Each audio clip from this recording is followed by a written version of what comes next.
Rock Show. Our next guest, I'm stoked on. I met him backstage at Aftershock. Nick Wolfe, thanks for coming by. Thank you for having me. After all this time, we're finally doing it. I know. Again, well, like I hung out with you 2 years ago. It's been a second. You look really busy. You're hanging out with rock stars. You're going everywhere. Like, what do you do? Like, what is your job title? Because I feel like you're just doing cool shit backstage all the time. Well, I've been doing music since I was a kid and producing records and, schmoozing with the best of them, I guess you could say. But right now, my main thing is I have this band called Oceans on Other Planets, and we're going on tour in May for 15 shows with Spine Shank, Head PE, Primer 55. It's the new metal suck tour. And we're really trying to break this band into the mainstream. So that's what I'm focused on. And so I have a manager, this guy named Tom, who's been in the industry forever. Tom Hazer, shout out to Tom. And he manages Spine Shank. I think recently he picked up Primer 55. He was Taproot's manager, or is Taproot's manager. So we've been working on this label called THC Music and Films for several years now. And that we're using that label to release the new Oceans record, which is coming out in May. And he and I frequent the festivals and support the bands. I love it. So Oceans on Other Planets. We just went back to the moon, Artemis 2. Are you really into, astronomy and like getting up in space and what's going on up there? Like, how did you come up with the name? Well, so I think band names are tough, notoriously, right? Everything's been done. It's hard to find something new and original.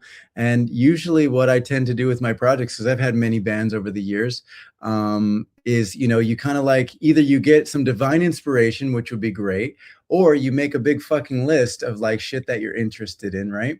And so I had made some of this new music. So I guess let me take a step back. Pandemic hit. I had a studio in my house and I wrote like 100 songs. So for me, it was really good creatively, artistically, not to have to be bothered with, events, family or otherwise, or, like everyone's working from home. So it sucks in terms of the impact on the concert business, but in terms of producing music, it was really effective. And also the isolation and the depression and all the other bullshit that comes with that is pretty helpful for artists to create from.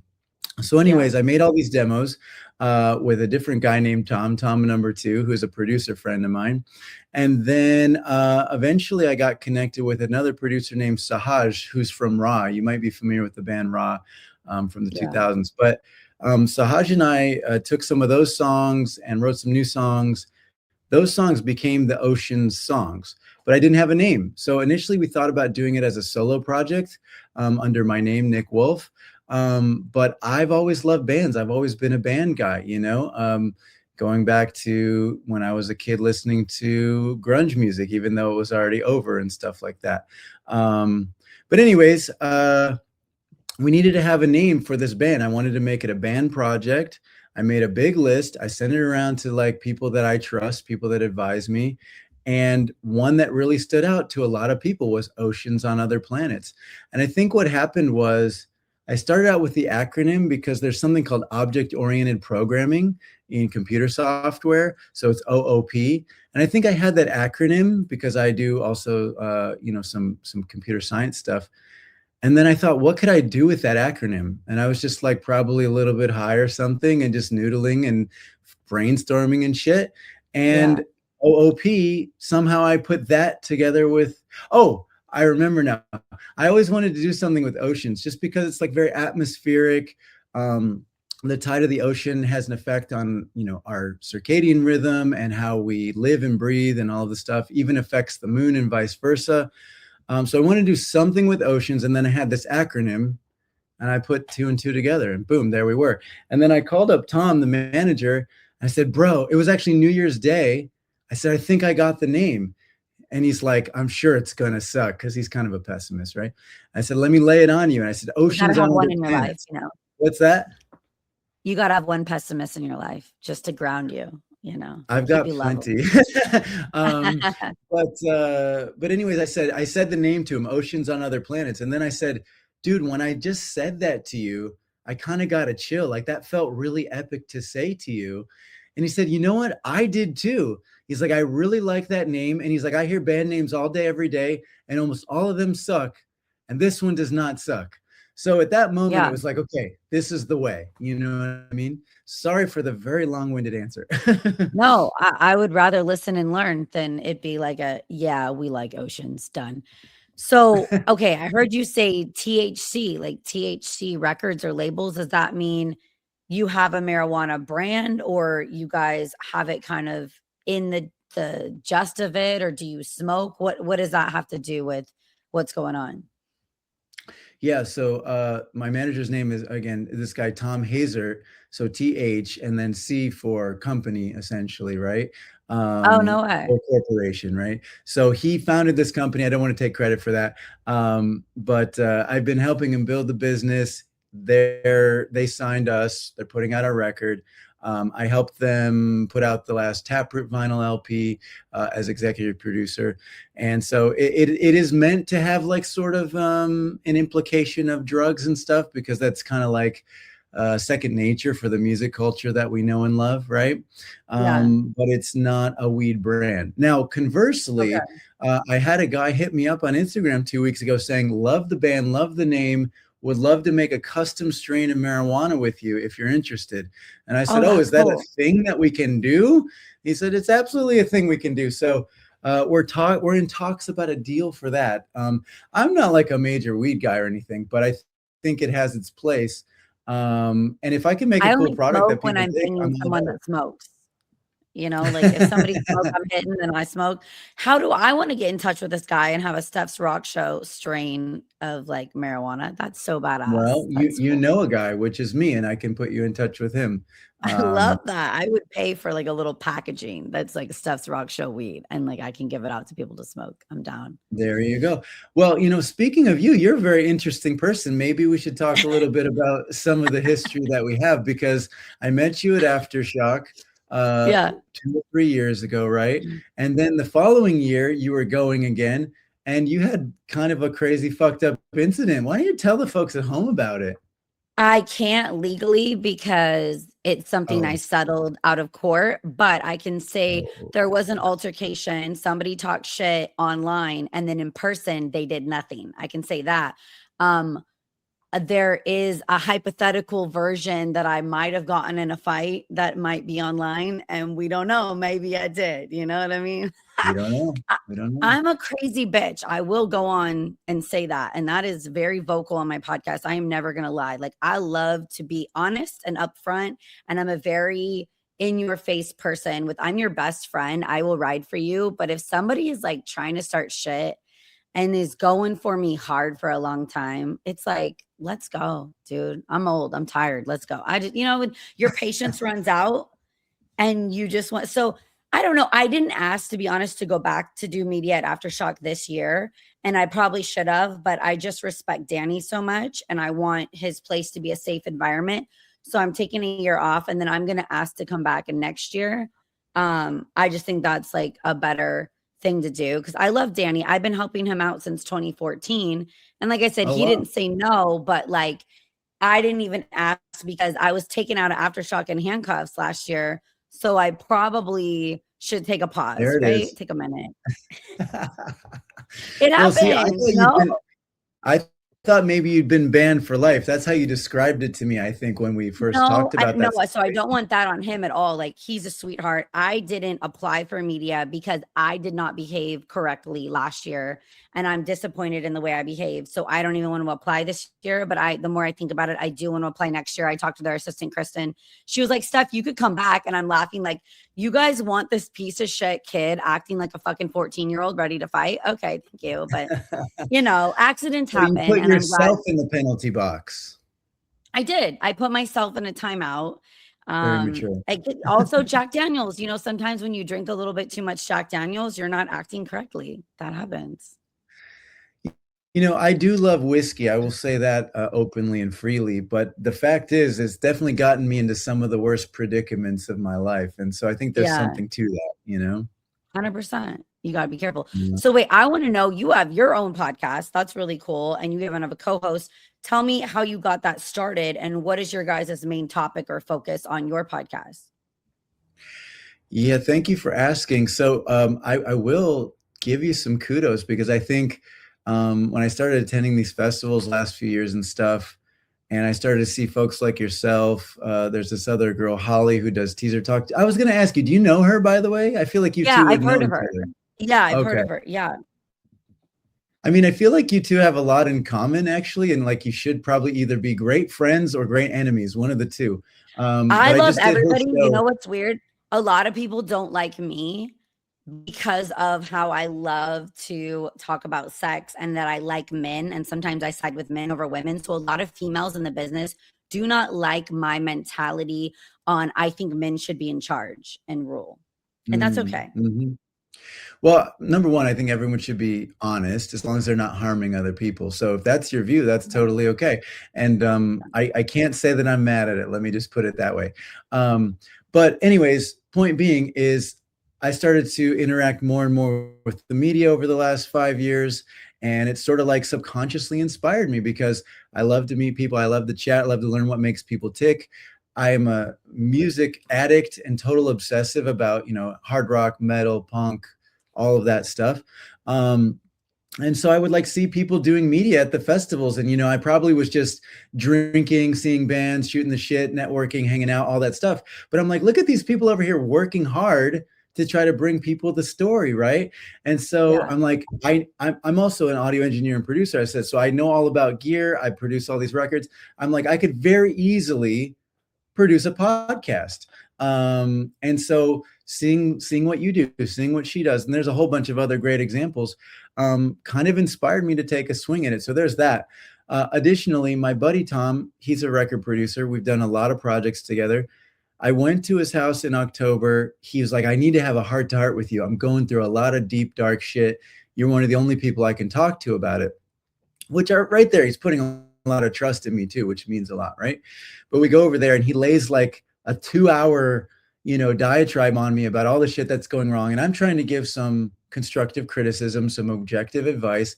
And I think the conversation went really well, but it's kind of one of those cathartic things. Like at the end, you're like, I'm fucking exhausted. Like, what did we just go through together? Yeah. But we still felt optimistic for him to turn his shit around. And they said, well, what should we do today? Do you want to record a song or something? And I was like, dude, I'm spent. I don't want to do music. He's like, what else can we do? I'm like, dude, I've been wanting to do a podcast for ages. And he's like, me too. And we're like, should we just try it? So we set up the mics and we just hit record and we rolled. And we got such a great positive feedback, like immediately from our local music community in LA, that it inspired us to like keep going. So now we have like 20 episodes, which is kind of crazy. That's really cool. And I think that's half the battle is just pressing record and getting over any fears you might have and just starting and rolling with it and knowing that we're all going to slip up or make a mistake or say something stupid and not judging yourself. And there's people, what we have that's really unique is we have access to areas that most people don't.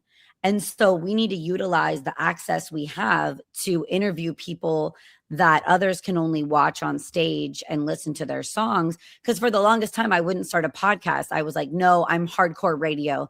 I'm against podcasts. And now I love podcasting and podcasters. And I think it's a disservice for us to not utilize when we can go backstage and when we can network with people that people can't network with to get them access to these people. You know what I mean? Yes. Well, that was perfectly said, and I'm totally aligned with you. And the other thing is like there's so much value in the human connection. I mean, I go through phases. I go through like introverted periods where I just want to be alone and write music. And then I go through majorly extroverted periods where I'm like, let's party with everybody or whatever. You know what I Yeah. mean? Um, both are great, both are wonderful in their own ways. But there's moments where I'm like, I don't want to go to the concert I committed to go to. I just want to read a book or write a song or whatever. I've been trying to just talk myself into it, like use mind over matter and just be like, dude, Don't be a pussy. Get the fuck up. Go out there because there's somebody else down the street who would love to go but can't go, right? But Yeah. every time I force myself out there in those scenarios, or even sometimes when I'm game for it, I'm pleasantly rewarded and surprised, like again and again and again. Like any doubts I had about doing that thing, whatever it was, it always turns out to be a non-issue. Like last year when I went to Aftershock, I was like, should I go again? I've gone a lot of times. Maybe it will be like blah. It was fucking killer, like 150% killer. You know what I mean? Yeah. And so like if I get to go there and meet like the guys from Korn and talk about music, like I want to bring it back. Same as what you said, right? So just I totally feel you though. I'm on the same page where I'm at this age and stage where I kind of like to stay home. I really appreciate my home and my safe area and just chilling. And so I go, do I need to go? This was Zach Wild the other day, just because I did a mm, concert the night before. So I woke up kind of hungover and exhausted. And I had to travel 2 hours to San Francisco for Zach Wild. And I've seen him a couple times. Almost thought I should stay home. I'm so tired. Went, had the best time for my millionth time at Black Label Society. Motorcycle oh Club yeah. rolled up outside in San Francisco, did the intro in and fucking had such an incredible time that then later that night I go, I'm so glad I went to see him again. But I have to pep talk myself time into too, like, oh shit, leave the house. Cause I like my house nowadays. I'm Yeah. very cozy. Well, we've chatted a little bit of that about that on the side, and I know you're in a good situation. You've been pretty successful, and thankfully, same here. So I have like the perfect setup, more or less, and so like I can get anything I want or need delivered to me. I have Same. everything Yeah. optimized for my experience. Like, there's not a lot of reasons that I have to leave necessarily, other than to go play a show or attend a show, really. See, what about get some And pussy? If I want some dick, I can't Uber dick. I wish there was an Uber dick like Uber Eats, but I gotta unfortunately get some dick delivered. That's or I gotta leave the house. well, hey, that's $1 trillion idea. Like if we could take, say, the sex worker business and democratize it through technology. I mean, I guess in some countries you can. Here it's a little harder, but that Let's would get be a Tinder moneymaker. and Uber Eats to come together, but like Tinder Eats. And like you could Tinder eat somebody to eat you out and get to your house. Yeah, I you will could do call it that. Tender Eats. How about that? Yes. Yes. I'm getting on this right after this. I need to LLC this. I'm getting in this. Well, all right. I want a major cut. I want a big stake in this new business that you're forming. Okay, you might have to get Um, 2% on put a contract. I'll get you a little bit in, give you a piece of the pie. Um, I can always I got to do get a piece. yeah, can I do a game? I love just like random games with every guest. Okay. What are we talking about? Okay. So this game is do you think women or men have it easier in what I ask you? Okay. Okay, getting into clubs. Women. Yeah. Making new friends. Probably guys, I think. Yeah. That's a hard one, right? Like Yeah. I would say both, Well, but like I think women could have a chip on their shoulder more than men. that's what I was like. Sometimes they're like more cold or have a more of a wall and they don't want to let, people in and stuff. And then, depending on where you fall in the social strata, it could be different, right? But, you know, the rich hot chicks always have this aura of like, you're not cool enough, you can't sit with us. Even watching from afar as a dude, I can see that shit, right? Which would intimidate other women and potentially guys as well. Whereas guys, like most of, like, I think majority, they just want to bro down about like fucking football or Metallica or something, right? And I'm Yeah. not the best at making friends unless I'm explicitly trying to, because I'm like a little bit in my own head too, But like all you got to do is see a guy with a Metallica shirt, you can easily make a friend with that guy or whatever. Or you see a guy with like a Pittsburgh Steelers shirt or whatever the fuck, boom, you're in. Like guys love to talk about this dumb shit. It's very easy to start those conversations. I know, I agree. Peeing on the side of the road. Oh, guys have it easier for sure. I mean, well, I guess you could argue chicks. No, I think guys, because you basically got an appliance. You can go anywhere. Yeah. Girls have to wear like a Shiwi attachment off Amazon to pee good. Have you seen the Is that Shiwi? a thing? Yeah, it's a plastic thing really called a Shiwi. So if you want to pee off a boat and not jump in the water, you attach it to your crotch and pee.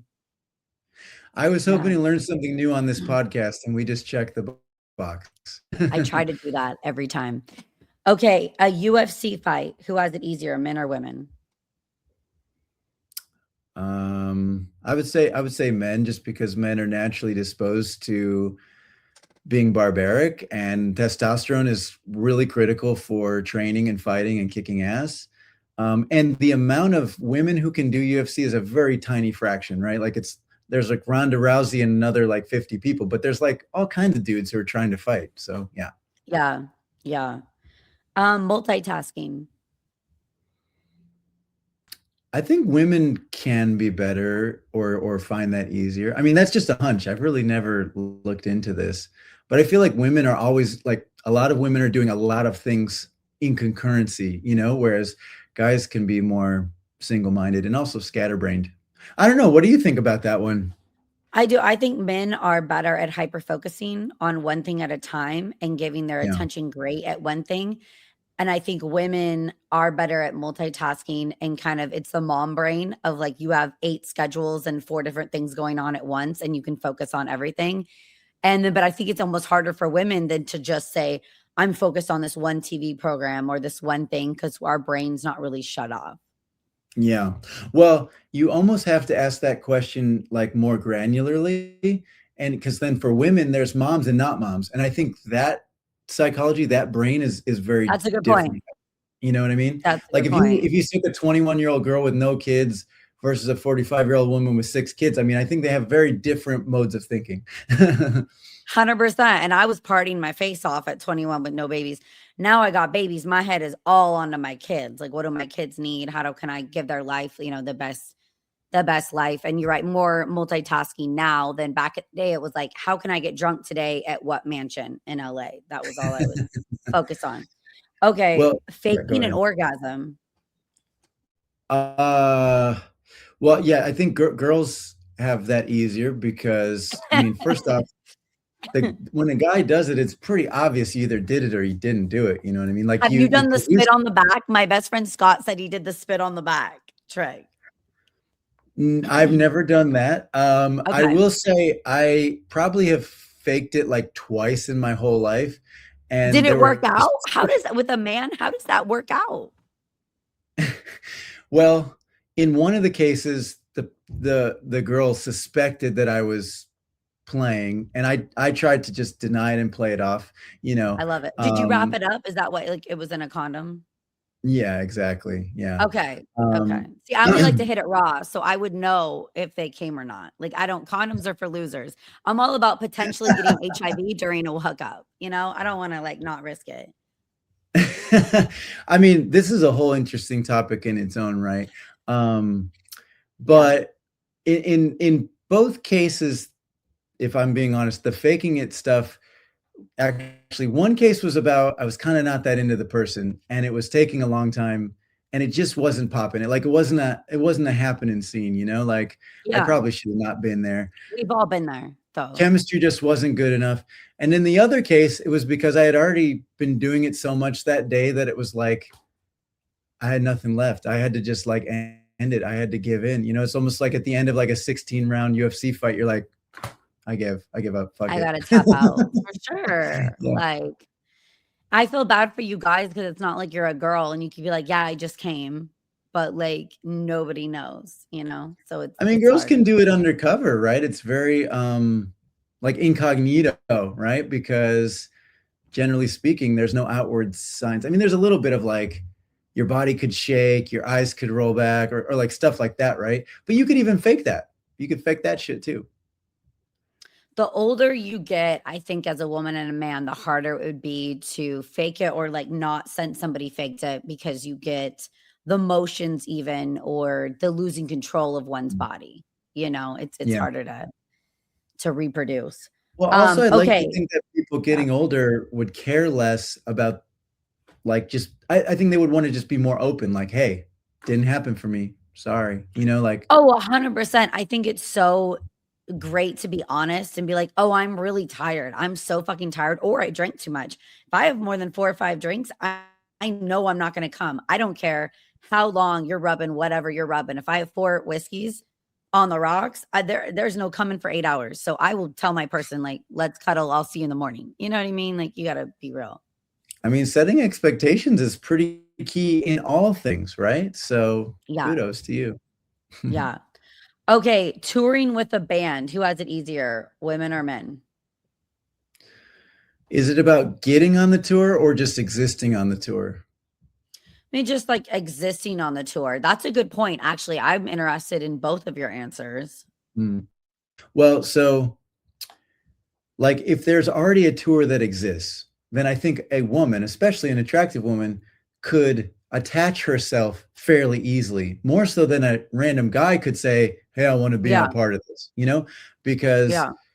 if you've got a band, I mean, clearly you know a lot of band people, and so do I, and they're very special people, right? And so I could imagine you got a group of 10 guys going on a tour, hot chick shows up and says, I want to go along for the ride.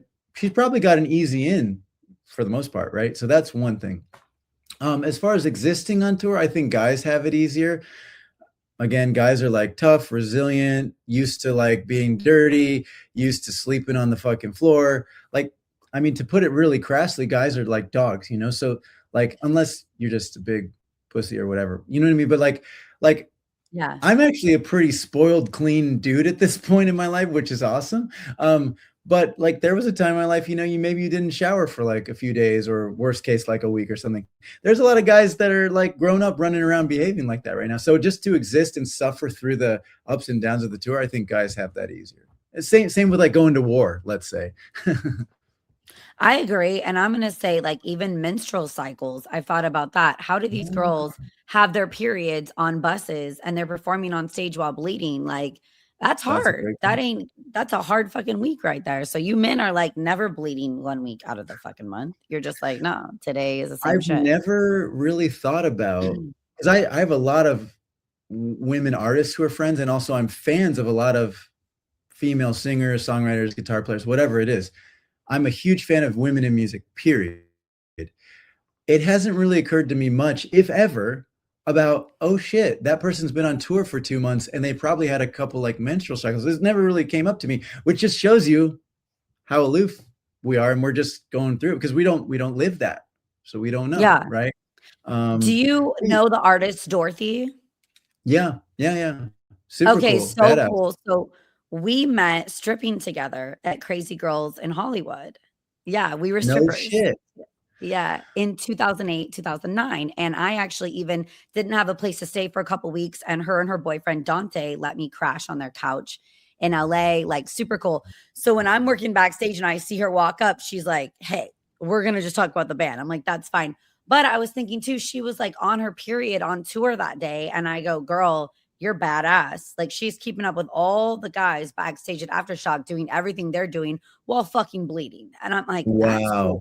That's what it reminded me of. Well, I have a few thoughts to react to this. So number one, I played a couple gigs at Crazy Girls back in the day, and No way. rest in peace. Love Yeah, it. yeah. We used to have rock Yeah. shows with like strippers going around you and stuff. So Yes. my old band was called Icarus Landing, and we were signed to a label in the UK. We did a bunch of US tours, Europe tours. We never got, huge or anything, or you would know who they are, but we were like pretty solid as an indie band. We had some good cred and we made some waves. But anyways, we played at Crazy Girls when we first moved to town back in the day. I love it. It's a That's one thing. staple. It was so cool. You know how many guys I fucked because I was stripping around their band and met them stripping while they were performing and then got to take them home. It was my 20s were amazing. I Loved it. mean, that's an easy conversion system right there. That's meant to be. But That's also, a soulmate connection. yeah, that was my neighborhood for a lot of years. I lived in that same area, and we used to just walk to all those crazy bars. You ever go to Loaded back in the day? Probably you did, right? Yeah. Yeah, Yeah. yeah. Loaded was super fun. But I I kind was of at miss Rainbow that Bar like scene. that every night. That was my bar. That was my jam. Which one did you say? The Rainbow Bar and Oh, Grill. yeah, Like, of that was course, my of home course. I away mean, from that's home. legendary staple. Yeah, yeah, of course. Yeah. I was gonna tell you something else about, oh, Dorothy. Yeah, so, you might know this guy, Nick Perry, who's a friend of a friend, but he's going on on tour with Dorothy, and I think the other guitar player, Sam Bam Colton, was playing with Dorothy, but he got tapped to play with Godsmack, so he kind of, I guess, leveled up, if you will. And then I think Nick took the Dorothy spot or something like that. And then you've got Elliot Larongo, who plays with Jerry Cantrell, played with Billy Corgan recently. He's done all kinds of gigs. He's, I think, in the Dorothy project too. But I didn't realize that Dorothy herself came from that hood, that scene, nor that she was even a stripper. So I just learned like 5 new things. She's drop dead gorgeous, right? And she's so tall. She's like a glass of water. And it was Angel Bow. I was Penny Lane because I liked Almost Famous. And then it was Dorothy. And like we were like 3 crazy strippers at Crazy Girls. And it was such a great time. And it was like Jersey Shore was cool and coming in at that time. It was such a silly reality TV was just popping and taking off. But How long were you working there? at Crazy Girls, let me think. So I was at 3 strip clubs. I was at Stockton Deja Vu in 2004 to 2005. Then I went to Crazy Girls 2008 to 2010. And then Joey from Slipknot, the drummer, said, if you come move in with me, I'll take care of you. So that's who got me to quit Crazy Girls. But then we broke up and I ended up moving out to Austin, Texas and working at Expose, which was really cool. Rest in peace. Expose closed down downtown Austin. But those are the 3 strip clubs that it's funny too. The older you get, like Lady Gaga was a stripper and she popped Mhm. in Crazy Girls. Like the more you find out, a lot of women that I think are comfortable with their sexuality and bodies, like stripped before they popped off in some entertainment avenue that they're doing. Well, it makes sense on a lot of different levels. I mean, like you said, great way to meet people, Yeah. make connections, and find your way in life because there's just an ongoing steady stream of clientele. Plus, people like to talk in those situations. It's kind of weird, right? You'd think people wouldn't really want to talk too much because it's about the visceral experience. But I've seen lots of cases where people just like they're down and out and they want to pick me up. So they go to a place like that. And then next thing you know, they're like telling the life story to the stripper. And you find out, oh, this guy's a producer. This guy's in, Slipknot or whatever the fuck. And that can lead to a lot of different things.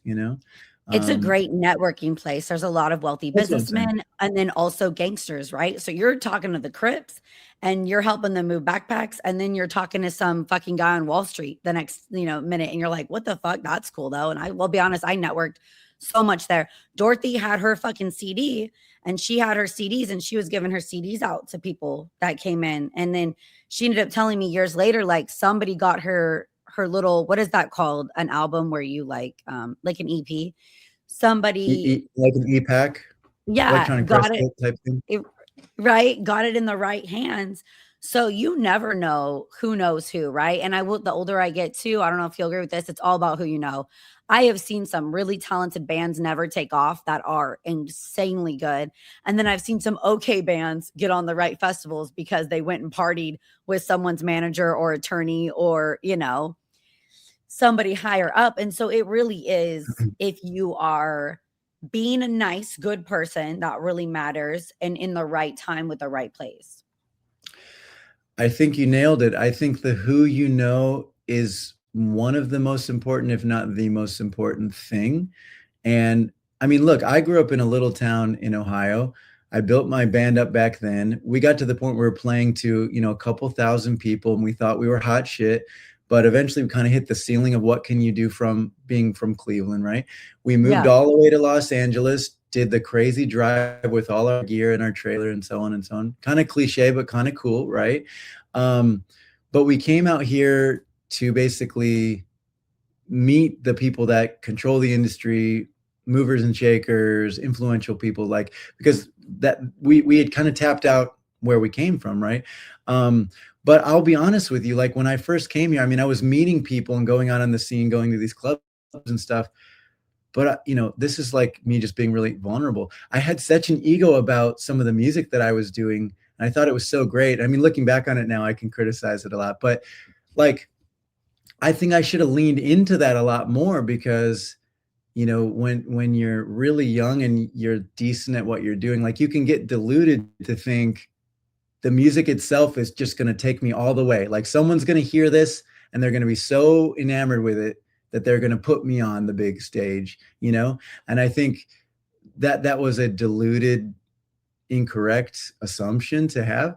And like in the last 10 years, let's say, or even like 5 years, I've really leaned into how do I build a community? How do I build great relationships? How do I show up for other people too? Because it's not all about taking. You got to give a lot if you want to be able to be a part of a community, right?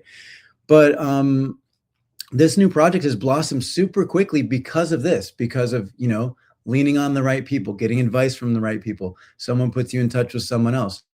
I mean, like I said, like we're a band that's only 2 years old, roughly 3 years old, maybe. And we're going on a major tour across the United States this summer. And it's because of relationships, community, paying dues, helping other people out. Like that's the game changer, man. You gotta give if you want to get some gifts back from the universe. 100%. And I love how vulnerable and honest you were because a lot of people can relate to that. Sometimes we think we're hot shit. Like I was in a small town of Lodi, California. I fucking won Miss California in that category. I got all this fucking shit. I moved down to Hollywood. I'm one in a million. Honey, everyone Yep. can dance, act, and sing. Everybody's on my fucking level. So it's not like I am all of a sudden this small town girl in this big city. Like, ooh, can I make it in radio? Like, and then finding out when you're older, you do better when you're older because you're wise and more mature with more life experience in radio. And you just don't get the opportunities thrown your way when you're younger because it's harder for you to give advice when you've barely lived your life. But I think it's cute. I think a lot of people move to New York and Los Angeles with a dream and it's exciting. I love to talk to young people that are like, I'm doing this big life change and I'm making this move and I'm so excited for them because I felt like that. And then you never know, the small percentage make it out and a bigger percentage continue to be a waiter or a bartender or move back to their small town and get married and have kids and you never know what's going to happen. But I think also too, not understanding like you're climbing this mountain and if you don't get to the top of mountain, you just fall down and nothing's going to happen. Like it's okay if you get halfway up the fucking mountain and you keep doing what you're doing because you love what you do and you think it's cool. And there's two people that follow you that heart your shit. And those two people are like, damn, I like that band or I like that podcast. Then I actually think I'm at this day and age where just fucking keep doing it. Don't stop. Hmm. Hmm. Well, you hit on something really important too.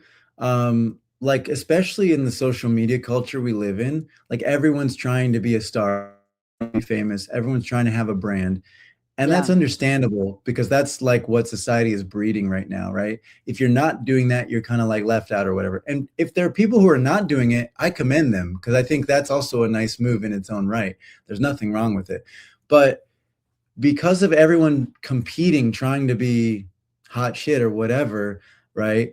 Like you can delude yourself or fool yourself into thinking, like you said, you have to go all the way or it's failure. And it's really not an all or nothing thing, right? Yeah. And like as a songwriter, just doing the thing with your voice and your acoustic guitar, playing, singing, writing a song, that's the core of the whole thing. So if you never show anyone your 100 songs of over the course of your life or whatever, but you just do it for the sake of art, I would consider that still totally a win. Um, like, and you can talk to people like Rick Rubin. I worked at Shangri-La Studios for a few years. This is like the ultimate guru is Rick Rubin, right? I mean, he will tell you that none of this commerce shit really matters. Now it's easy for him to say because he's worth like $100 million, right? But he's like, Yeah. none of this commerce shit matters. Don't think about what the fans want. Don't think about what your family wants. You got to do the art for yourself. It's got to get you fired up. It's got to get you hard. And if you can do that, you've already won, right? Like the I love best that. art is not contrived bullshit. I can very safely say that. I get hard when I think about my podcast. So I'm totally on board. I agree with There that. you go. Well, thank you, Nick. Like, thanks so much for stopping by Steph's Rock Show. If there's anything else you want to add or more information about where to find you, or let me know.